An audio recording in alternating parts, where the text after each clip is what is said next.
आज हम लोग थोड़ा सा अलग तरीके से बातचीत करेंगे। निबंध लिखने को मैंने दिया था पिछले लेक्चर में, बहुत सारे लोगों ने उसमें गलतियां की है और ये देखेंगे कि एक सटीक और समन्वित तरीके से निबंध को कैसे लिखा जाता है। ध्यान रखिएगा, वीडियो को अंत तक देखिएगा, जिसमें मैं आपको वो गलतियां भी बताऊंगा जो मैक्सिमम लोग करते हैं और फिर उनका निबंध जो होता है वो 300 नंबर का लिखना है आपको, और आपको उसमें 50 नंबर भी नहीं मिलेगा जिस तरह के निबंध आप लोग लिख रहे हैं। मैं डिमोटिवेट करने नहीं आया हूँ, इसीलिए मैं बता रहा हूँ ताकि GS1 पर जितना आप फोकस कर रहे हैं, GS2 पर जितना फोकस कर रहे हैं, उतना ही निबंध पर भी कीजिए। तीनों 300 मार्क्स के हैं, तीनों एक दूसरे से कम नहीं हैं, और निबंध जो है वो इन दोनों से भारी ही पड़ेगा आपको, कोई आपको आसान नहीं पड़ेगा। क्या ये नहीं लिखा जा सकता है? क्या प्रैक्टिस करके नहीं सीखा जा सकता है? प्रैक्टिस करके आप सबसे बेस्ट निबंध में से लिख सकते हैं, जिसके पीछे बुक भी फेल हो जाए, इतना अच्छा निबंध आप लिख सकते हैं। उसी पर आज हम लोग बात करेंगे कि निबंध की रूपरेखा क्या होती है। कल मैंने जो निबंध दिया था उसके एक आयाम भी मैं समझा दूंगा, क्योंकि बहुत सारे लोग नहीं लिख पा रहे हैं, अभी भी निबंध को नहीं लिख पा रहे हैं। क्यों? क्योंकि प्रयास ही नहीं कर पा रहे हैं। बहुत सारे लोग तो प्रयास ही नहीं करते हैं, वो डरते हैं। डर होता है बहुत सारे लोगों के अंदर कि खराब निबंध होगा तो पता नहीं क्या हो जाएगा। पहली बार में कोई एक ही पेज लिखता है, 10 बार प्रयास करने के बाद 10 पेज तक लोग पहुंचते हैं, और आप भी पहुंच सकते हैं आसानी से। तो आप सभी का स्वागत है study for UPSC PCS channel पर। चैनल को सब्सक्राइब कर लीजिए, कंटेंट आपको बेस्ट मिलता है। निबंध नाम से एक प्लेलिस्ट होगा, जिसमें जाकर देखिएगा, आपको लेक्चर्स बहुत सारे मिल जाएंगे। बेसिक से हैं, उंगली पकड़ के जैसे सिखाते हैं वैसे ही मैंने सिखाने की कोशिश की है। GS1 नाम से प्लेलिस्ट होगा और GS2 नाम से प्लेलिस्ट होगा, जो आपके काम की चीज़ है। इकोनॉमिक्स का भी प्लेलिस्ट ज़रूर देखिए, बहुत ही अच्छे लेक्चर्स हैं उसमें। क्या निबंध को सीखा नहीं जा सकता है? बिल्कुल सीखा जा सकता है। निबंध लिखने का क्या तरीका होता है, और मैं आपको एक लिखा हुआ निबंध भी पढ़वाऊँगा, जिससे आपको ये पता चलेगा कि इस तरह की गलतियाँ नहीं करते हैं, और ये भी पता चलेगा किस तरह से शुरुआत करते हैं। निबंध का अगर कोई एक भाग मुझे बोला जाए कि सबसे ज़्यादा मायने क्या रखता है, तो पहला होता है निबंध की शुरुआत। वो इम्प्रेसिव होना चाहिए। क्यों होना चाहिए? क्योंकि पढ़ने का, अगर मान लीजिए मैंने किसी निबंध को अपनी कहानी से शुरू किया, तो ऑलरेडी आपको मज़ा आएगा पढ़ने में। अब मान लीजिए मैंने इंटरनेट पर दिया था आज निबंध लिखने को, महिलाएं, इंटरनेट के दौर महिलाएं, उसमें आपने इंटरनेट के इतिहास से शुरू किया, तो थोड़ा सा ये बोरियत तो लगेगा ही कि ये इंटरनेट का इतिहास पढ़ रहे हैं और मेरी कहानी आप पढ़ेंगे। दोनों में अंतर होता है, दोनों में से कौन सा आप पढ़ना चाहेंगे, है ना? तो इसीलिए इन सब चीज़ों को देखेंगे। देखते हैं निबंध को। ये बुक है, दृष्टि की बुक है, उसमें विकास देवकीर्ति सर का है ये लेख। उसमें उन्होंने बांटा है अलग अलग भागों में। समझिएगा, यही दिक्कतें आप लोगों को भी आती हैं। फिर मैं वो 7 कॉमन मिस्टेक बताऊंगा जो सब लोग करते हैं और आप भी करके मुझे भेज रहे हैं वो निबंधों में। ओके, सबसे पहली दिक्कत आती है कि विषय का सही अर्थ ही नहीं समझ पाते। जैसे कल मैंने दिया था इंटरनेट के दौर में महिलाएं, इंटरनेट के दौर में महिलाएं, और ये कहीं ऐसे ही टॉपिक नहीं दिया था मैंने। उत्तराखंड PCS का, UKPSC का मेंस हुआ है, वहाँ पर दिया हुआ था टॉपिक सोशल मीडिया के दौर में युवा। तो वहीं से मैंने इसको थोड़ा सा मॉडिफाई किया था, वुमेंस डे था इसलिए, कि इंटरनेट के दौर में महिलाएँ। और ये स्टेट PCS में इस तरह के टॉपिक्स पूछे जाते हैं। बेहद आसान टॉपिक है, क्योंकि आपका कंपटीशन किससे है? UPSC वालों से हैं। UPSC का एग्ज़ाम जितना कठिन होगा तो सब PCS की तरफ भाग रहे हैं, और PCS के एग्ज़ाम में इस तरह के ऐसे जो होते हैं वो UPSC की जो कोर तैयारी करते हैं उनके लिए थोड़ा सा आसान पड़ता है, क्योंकि उनका बृहद सिलेबस होता है, और कोचिंग वगैरह करके वहाँ पर प्रॉपर ट्रेनिंग करके जाते हैं बच्चे एग्ज़ाम देने के लिए। तो इसलिए देखते हैं अलग अलग चरणों को ध्यान से, उसके बाद मैं आपको समझाऊंगा कि क्या होता है। सही अर्थ क्यों नहीं समझे? जैसे कल का जो टॉपिक था उसमें किस चीज़ पर लिखना था? क्या इंटरनेट के बारे में लिखना था? बहुत सारे बच्चों ने इंटरनेट का इतिहास मुझे लिख कर भेजा है इंट्रो में। कितना ख़राब इंप्रेशन पड़ेगा आपका। इंटरनेट का इतिहास लिखना था क्या उसमें? बिल्कुल नहीं लिखना है। इंटरनेट कब शुरू हुआ वो लिखना है? बिल्कुल नहीं लिखना है। ये बस लिखिए कि इंटरनेट जब से शुरू हुआ है तब से महिलाओं की स्थिति पर क्या प्रभाव पड़ा है। इंटरनेट में छोटा सा हिस्सा है महिलाओं की स्थिति पर प्रभाव, उस पर आपको लिखना है। तो विषय के सही अर्थ को क्या समझना जरूरी होता है। सबसे मूल चीज़ यही होता है। अगर आपने विषय के सही अर्थ को नहीं समझा तो आप नहीं लिख सकते। कल के सब्जेक्ट का विषय का सही अर्थ क्या था? सही अर्थ था उसका कि महिलाओं के जीवन में जो इंटरनेट है उसने क्या प्रभाव डाला है, यही था उसका अर्थ। इतना सिंपल भाषा में तो नहीं लिख के देगा आपको टॉपिक थोड़ा सा इसी प्रकार के भाषा में देगा कि इंटरनेट के दौर में महिलाएं, इंटरनेट के दौर में युवा, सोशल मीडिया के दौर में युवा, सोशल मीडिया का हमारे समाज पर प्रभाव, इसी तरह के टॉपिक आपको मिलेंगे। ये तो फिर भी आपको मैं सब्जेक्टिव वाले विषय दे रहा हूँ। कुछ ऐसा अमूर्त विषय दे दूँ कि मन गंगा तो कठौती में, क्या बोलते हैं, मन चंगा तो कठौती में गंगा, लो लिखो, है ना। तो इसीलिए सबसे पहले सब्जेक्ट के विषय को समझिए, सबसे पहले सब्जेक्ट समझना है, उसके बाद उस पर लिखना शुरू कीजिए। इस चीज़ का ध्यान रखिएगा। आगे मैं गलतियां भी बताऊंगा और एक अंत में मैं आपको टॉपिक भी दूंगा लिखने के लिए। अगला क्या है, विषय से जुड़े बिंदुओं को खोजना। अब देखो, अब सब्जेक्ट तो हमने समझ लिया कि इंटरनेट का महिलाओं पर प्रभाव को लिखना है। अब उसमें कौन कौन से आयाम हो सकते हैं, आयाम यानी कि डायमेंशन, महिलाओं के जीवन में कौन कौन सा प्रभाव पड़ा है। अब ये तो आपको खुद ही सोचना पड़ेगा। या तो आपने कहीं पढ़ा होगा, न्यूज़पेपर में पढ़ा होगा, किसी बुक में पढ़ा होगा, लेकिन सोचना आपको ही पड़ेगा। आयाम क्या क्या हो सकता है, बहुत सारे आयाम हो सकते हैं कि महिलाओं के सामाजिक जीवन पर क्या प्रभाव पड़ा है। सबसे बेसिक से लेकर चलते हैं, महिलाओं के आर्थिक जीवन पर क्या प्रभाव पड़ा है, महिलाओं के राजनीतिक जीवन पर क्या प्रभाव पड़ा है, महिलाओं के करियर पर क्या प्रभाव पड़ा है, शिक्षा पर क्या प्रभाव पड़ा है, स्वास्थ्य पर क्या प्रभाव पड़ा है। ये बेसिक चीज़ें हैं ना, इसमें कोई हाई फाई चीज़ें तो मैंने नहीं बताया है। अब आ गया कि भाई सामाजिक जीवन पर जो उनके प्रभाव पड़ा है वो क्या क्या है, ये आपको खुद से सोच कर लिखना पड़ेगा। सोचिए, बैठिए, देखिए। 5-5 पॉइंट भी, पॉइंट में तो लिखना नहीं है, वो भी मैं बताऊंगा आगे गलतियों में। उसमें लिखेंगे तो आपका निबंध अच्छा खासा हो जाता है।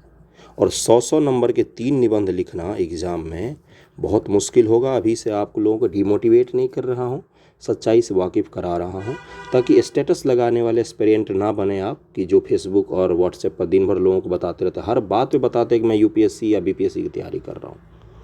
कोई भी टॉपिक छेड़ेगा, बोलेगा हाँ मैं यूपीएससी की तैयारी कर रहा हूँ, या फेसबुक पर लगाएंगे, व्हाट्सएप पर लगाएंगे, इसकी फ़ोटो उसकी फ़ोटो, टॉपरों की फ़ोटो लगाते हैं, फॉलोअर बन के रह जाते हैं वो, और कुछ नहीं कर पाते हैं।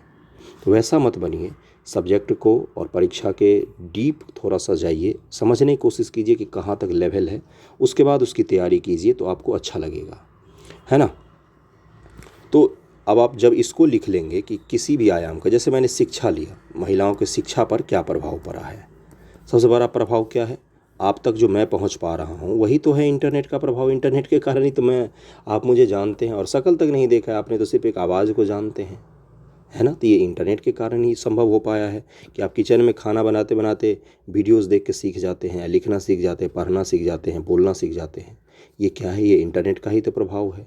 दिन में 10 ऐड आप देखते होंगे गूगल का कि बोलने से होता है, गूगल का आजकल ऐड आ रहा है ना, क्या है वो भी तो इंटरनेट का ही प्रभाव है। ऐड देखते होंगे ना आप यूट्यूब पर, आपको दिखाता होगा कि कभी उसका लवलीना बोरगोहेन का बताता है, अलग अलग जो फील्ड के, कभी कोई महिला रेसलिंग की चैम्पियनशिप में जाती है। तो ये सब क्या है, यही सब तो आयाम है। इन्हीं सब के एग्जाम्पल लिख दीजिए 10-15। तो ये चीज़ें कहीं से पढ़ के आया है क्या, पढ़ के भी आ सकता है, देख के भी आ सकता है, समझ के आ सकता है। यही आयाम है अलग अलग, जिनको आपको लिख देना है पूरा।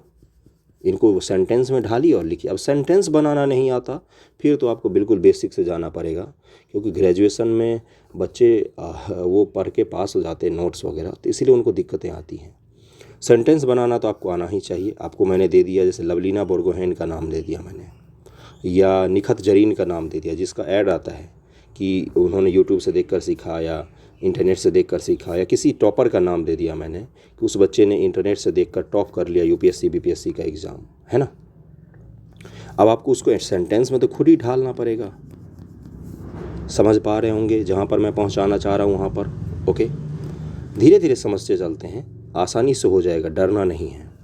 निबंध की रूपरेखा बनाइए। रूपरेखा यानी कि पहला मैं थोड़ी देर इंट्रो लिखूंगा, इंट्रो से पहले कोई कविता कहानी लिखना है उसको लिखूंगा, कविता कहानी के बाद मैं इंट्रो लिखूंगा, इंट्रो के बाद इंट्रो का थोड़ा सा आगे विस्तार दूंगा, इतिहास होगा तो इतिहास लिखूंगा, हिस्ट्री लिखूंगा, फिर मुख्य हिस्सा शुरू हो जाएगा। मुख्य हिस्सा लिखने के बाद समस्या लिखूंगा, समाधान लिखूंगा, फिर मैं इसको अंत कर दूंगा। ये क्या होता है, रूपरेखा बना लेना। फिर आप भूमिका लिखते हैं। भूमिका जो सबसे पहले इंट्रो लिखते हैं, इंट्रो सबसे इम्प्रेसिव होना चाहिए।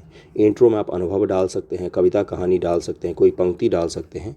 अब इसमें मैंने कोई पंक्ति लिखा, अगला जो इंट्रो का लिखना शुरू करते हैं जहाँ से आप कविता के बाद, वो उससे जुड़ा हुआ होना चाहिए। महिला पर ही लेते हैं एक एग्जाम्पल। महिला पर ही जैसे मैंने लिखा एक इंट्रो से पहले एक छोटा सा 2 लाइन मैंने लिखा। ये 2 लाइन बहुत ही फेमस है कि जिस दिन महिलाएं अपने काम का हिसाब मांगेंगी उस दिन मानव इतिहास की सबसे बड़ी चोरी पकड़ी जाएगी। कितना बड़ा लाइन बोला ना मैंने। जिस दिन महिलाएं अपने काम का हिसाब मांगेंगी उस दिन मानव इतिहास की सबसे बड़ी चोरी पकड़ी जाएगी। यहाँ से मैंने लिखना शुरू किया। मान लो किसी भी सब्जेक्ट को लेकर, महिलाओं के सब्जेक्ट से लेकर, उसके बाद मैंने इस चीज़ को विस्तार दूंगा ना कि महिलाओं को श्रम जो है, महिलाओं की स्थिति जो है उसमें हम उनको पे नहीं करते हैं जितना हम उनसे पाते हैं। पे करने का मतलब सिर्फ पैसों से पे करना नहीं होता है, सम्मान से भी पे किया जाता है कुछ चीज़ों का। तो ये अगला लाइन जो होना चाहिए वो पिछले कविता से थोड़ा सा रिलेट कर दीजिए, उसको विस्तार दीजिए अपने शब्दों में, उसके बाद उसको लिखना शुरू कीजिए। जिससे क्या होगा, जब वो कविता पढ़ेगा उसके बाद उसका भावार्थ पढ़ेगा नीचे, उसके बाद जब वो चेक करने वाला कहानी पढ़ना शुरू करेगा तो वो आपके निबंध में खो जाना चाहिए। कब वो निबंध अंत करके निकल जाए उसको खुद पता ना चले कि मैंने पूरा निबंध पढ़ लिया। इतना अच्छा लयबद्धता होना चाहिए। मैं आपको एक दिखाऊंगा, अभी मैं दिखाऊंगा, अपना ही लिखा हुआ दिखाऊंगा मैं, आप चिंता मत कीजिए।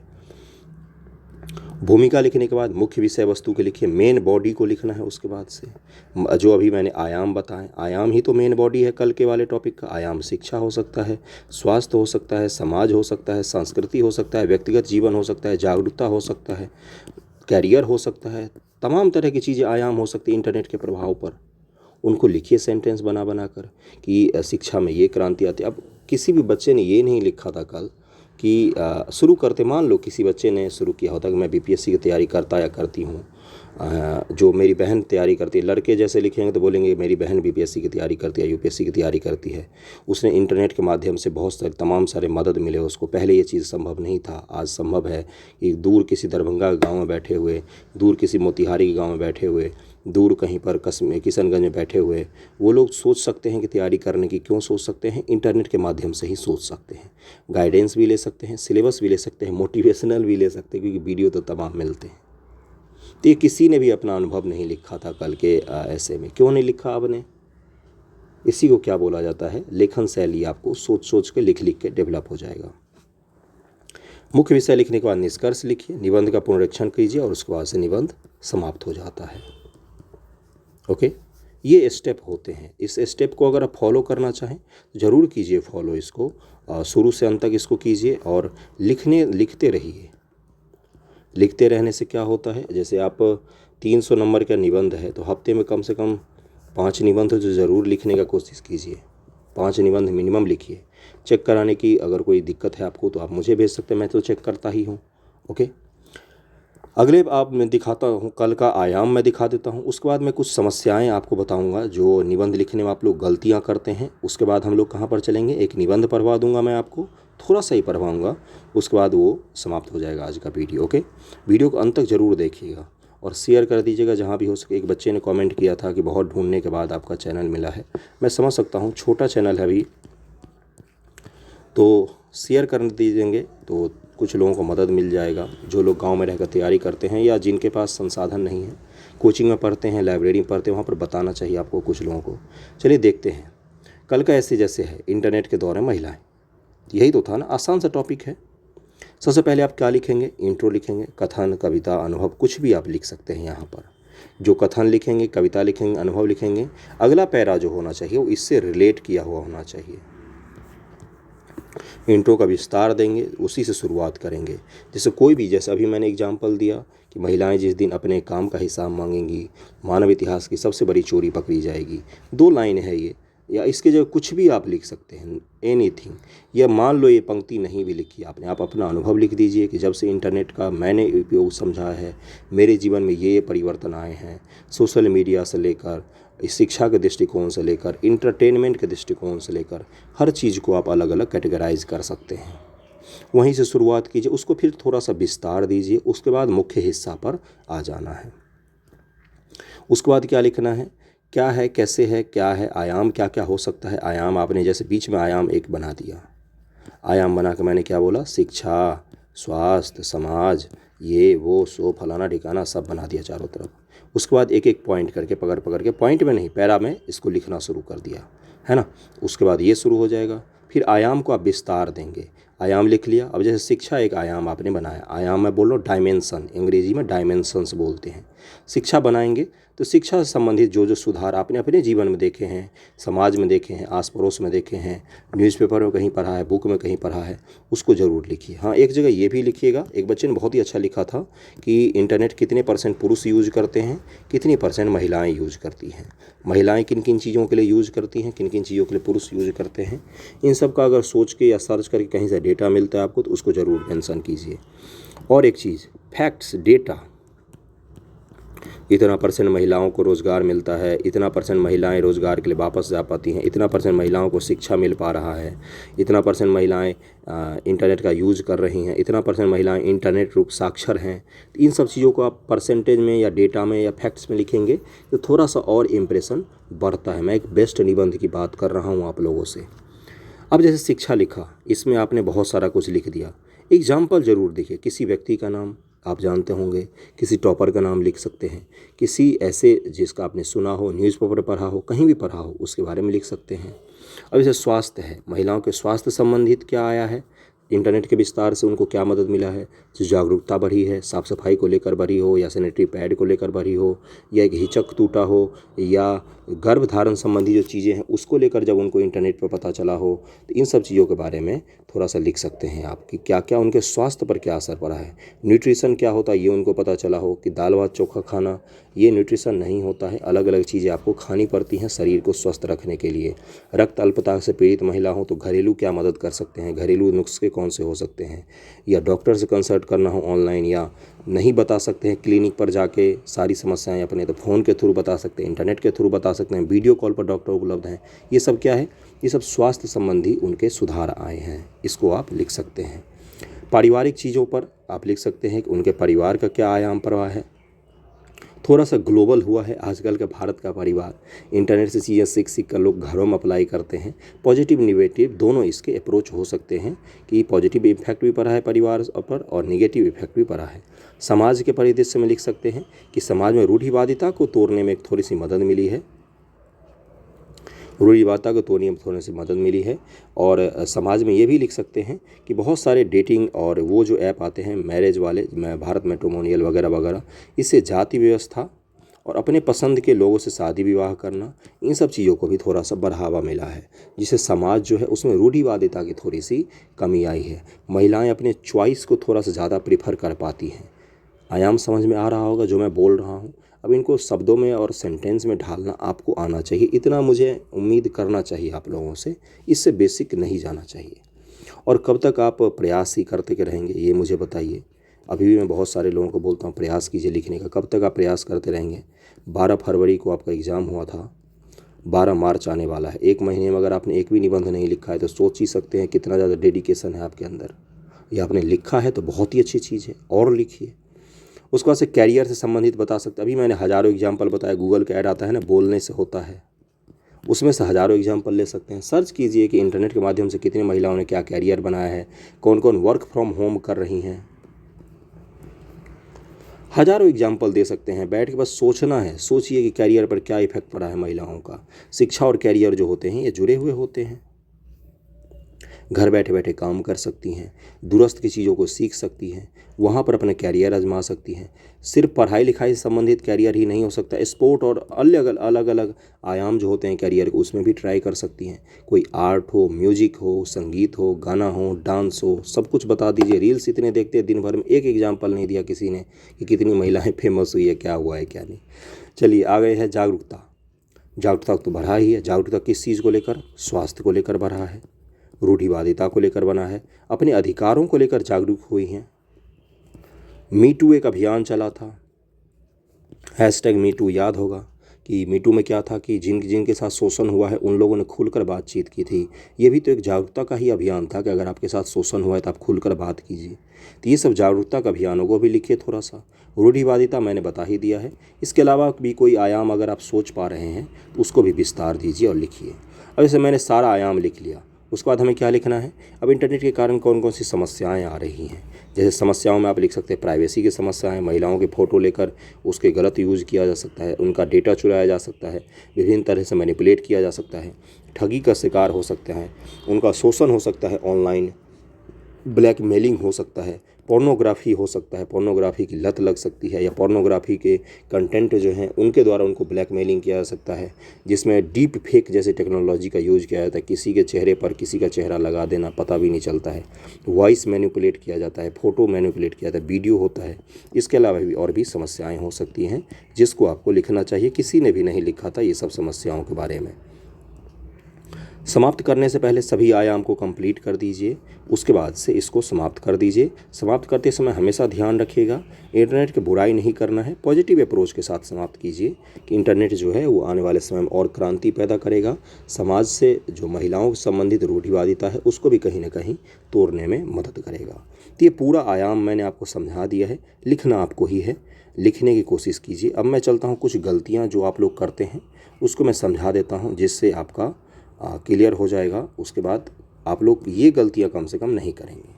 जैसे पहला क्या बताया मैंने, जो आप शुरुआत करेंगे या इंट्रो देंगे ना, वो हमेशा आपका सबसे बेहतरीन होना चाहिए। बेहतरीन होने का क्या तात्पर्य है कि दूसरों से अलग होना चाहिए, पढ़ने में मज़ा आना चाहिए और इम्प्रेसिव होना चाहिए। इम्प्रेसिव का क्या मतलब होता है? इम्प्रेसिव का मतलब होता है कि वो किस्से, कहानी, अनुभव, कविता इनसे शुरुआत करेंगे तो थोड़ा सा अच्छा लगता है, पढ़ने वाले को लगता है कि लेख पढ़ रहे हैं, नहीं तो लगता है जैसे जीएस के सवाल पढ़ रहे हैं। पहला क्या मैंने बताया, इंट्रो बिल्कुल बेहतरीन होना चाहिए। इंट्रो में डायरेक्ट जैसे इंटरनेट के अब इतिहास मत लिखने लग जाइए, इसी तरह से इंट्रो को हमेशा अच्छा रखना है। दूसरा क्या होना चाहिए, जैसे पैराग्राफ में लिखना है, पॉइंट में नहीं लिखना है। पैराग्राफ में हमेशा लिखना है, पॉइंट में नहीं लिखना है। पैराग्राफ में लिखना है, पॉइंट में नहीं लिखना है। बहुत सारे लोगों ने गलती की है, पैराग्राफ में केवल लिखना है, पैराग्राफ में लिखना है। अब विभिन्न आयाम आप जैसे मैंने बोला इसमें आप ऐसे बना सकते हैं, लेकिन पॉइंट में मत लिखिए ऐसे, वो आंसर जैसा लगता है। पैराग्राफ में लिखने की कोशिश कीजिए। तीसरा मैं क्या बोलूँगा कि एक पैरा जो होगा वो अगले वाले से कनेक्टेड होना चाहिए। कनेक्टेड का मतलब क्या है, एक लयबद्धता होनी चाहिए। जैसे एक पैरा मैंने पढ़ा है इंटरनेट के बारे में, अगले पर मैं चला गया तुरंत महिलाओं से संबंधित सामाजिक समस्या के बारे में, ऐसा नहीं होना चाहिए। इंटरनेट के बारे में अगर आप बता रहे हैं तो इंटरनेट के बारे में थोड़ा सा बताइए, उसके बाद उसको महिलाओं की स्थिति पर लेकर आइए, महिलाओं की शिक्षा, स्वास्थ्य, ऐसे अलग अलग पैरा में बढ़ते समाप्त कर देना है, जिससे निबंध का लयबद्धता ना टूटे। ऐसा नहीं होना चाहिए। इसमें मैंने इतिहास लिखा है, एक पैरा में मैंने पहला में मैंने इतिहास लिखा है, हिस्ट्री लिखा है। दूसरा पैरा में मैंने क्या किया, मैं तुरंत आ गया वर्तमान की स्थिति पर। ऐसा नहीं होना चाहिए। इतिहास में जो आप शुरू करते हैं, मान लीजिए महिला पर कोई ऐसे आता है, वैदिक युग से आपने शुरू किया है, वैदिक के बाद फिर मध्यकाल में आते हैं, वैदिक के बाद फिर आप मौर्य में आएंगे, गुप्त में आएंगे, अगर उसमें है आपको पता तो, नहीं तो फिर आप मध्यकाल में आते हैं, फिर आप मॉडर्न में आते हैं। ओके, इसी तरह से होना चाहिए, लयबद्धता होनी चाहिए। ओके, उसके बाद से क्या होना चाहिए, पॉइंट में नहीं लिखना, ये तो मैंने बता ही दिया। पैरा रिलेट होना चाहिए। आयाम जो होते हैं ना, अगला गलती, आयाम लोग बहुत कम, डायमेंशंस बहुत कम देख पाते हैं, सोच पाते हैं। डायमेंशंस जितने ज़्यादा लिखना है उतना ज़्यादा लिखिए, क्योंकि 10 पेज के करीब में आपको लिखना पड़ता है एग्ज़ाम में, तो इसलिए जितना ज़्यादा आयाम हो सके, संभव हो उतना ज़्यादा लिखिए। बनावटी से ज़्यादा खुद से सोच कर लिखिए। रियल लाइफ से रिलेट करने वाले डायमेंशंस को लिखिए, हमेशा एग्जाम्पल दे देकर, जिससे आपका क्या हो, आंसर जो हो वो बिल्कुल इम्प्रेसिव बने। और जितने ज़्यादा डायमेंशंस को कवर करेंगे आपका कंटेंट उतना ज़्यादा बढ़ता जाता है। ओके, उसके बाद से अगला क्या है, उसके बाद से बीच बीच में फैक्ट्स को यूज़ करना है। बहुत सारे लोगों ने नहीं किया है। फैक्ट्स यानी कि कोई परसेंटेज वाला डेटा है, कोई इकोनॉमिक का डेटा है, कोई ज्योग्राफी का डेटा है, उनको यूज़ करना है। बीच बीच में कविता कहानी भी यूज़ करते जाइए, कविता के पंक्तियों को यूज़ करना है, कथनों को लिखना है और कथनों को जोड़ के लिखना है। ऐसा नहीं कि बीच में शेरो शायरी मार दीजिए, फूल है गुलाब का चमेली का मत समझना, ऐसा वाला इस तरह का नहीं लिखना है।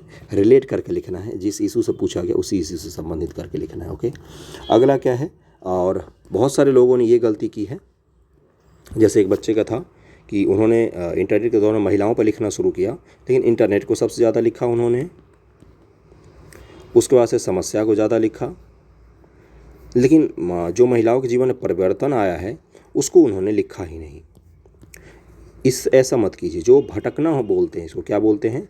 भटकना बोलते हैं। भटकिए मत। जो सब्जेक्ट पर पूछा गया है उसी सब्जेक्ट पर अंत तक आपको बने रहना। ये सिलेबस में लिख के दिया जाता है कि विषय पर आधारित निबंध ही लिखना है। जो पूछा गया है उसी को लिखना है।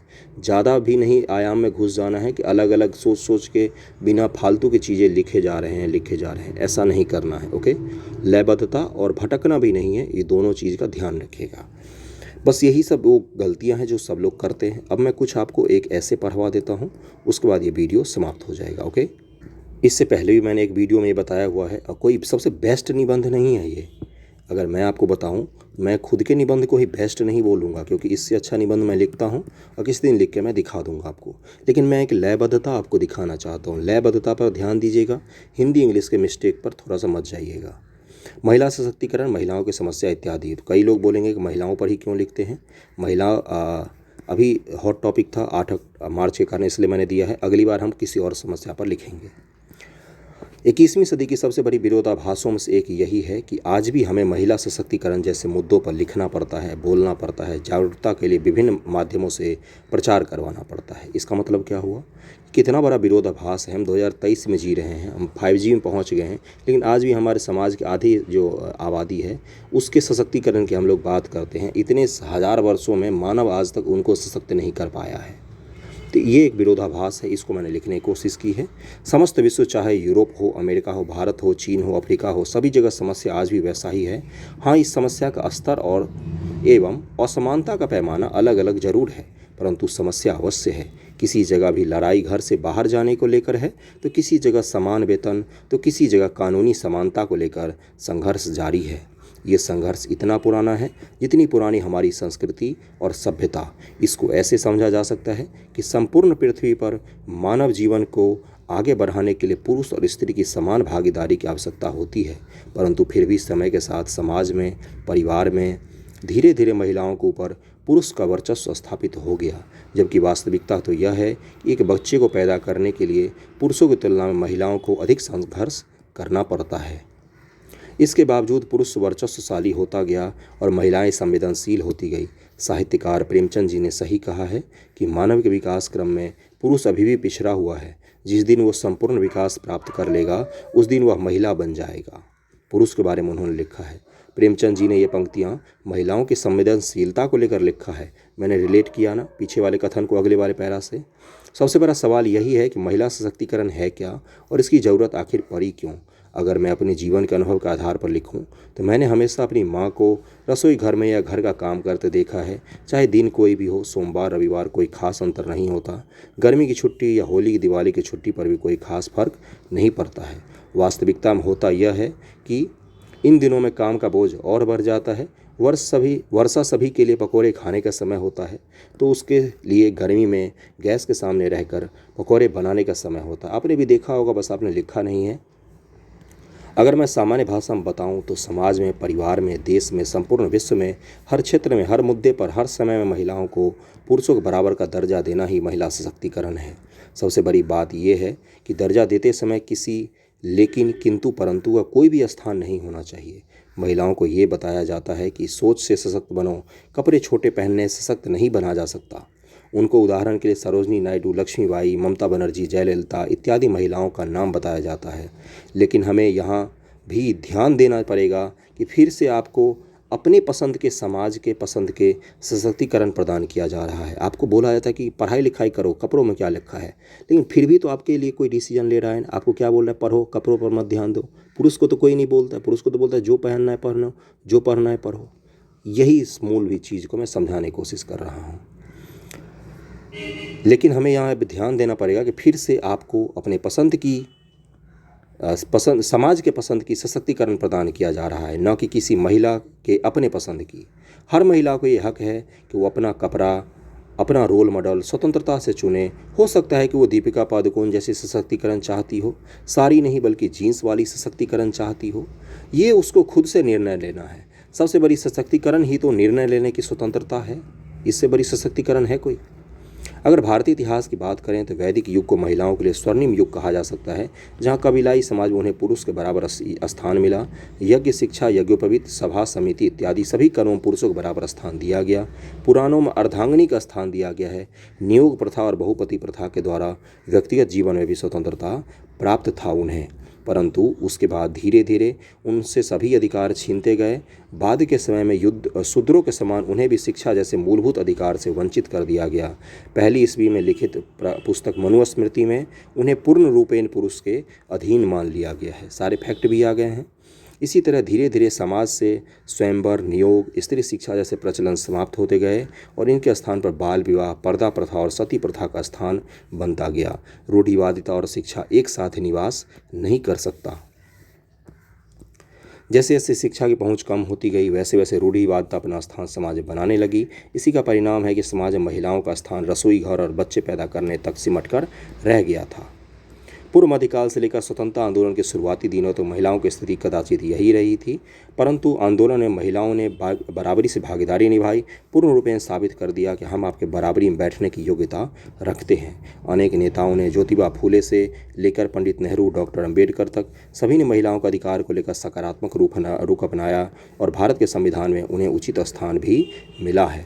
उसके बाद से मैंने क्या किया, उसके बाद से मैंने अलग अलग मुद्दों पर लिखना शुरू किया। सारा कुछ आप पढ़ सकते हैं, मैं इसका PDF आपको दे दूंगा।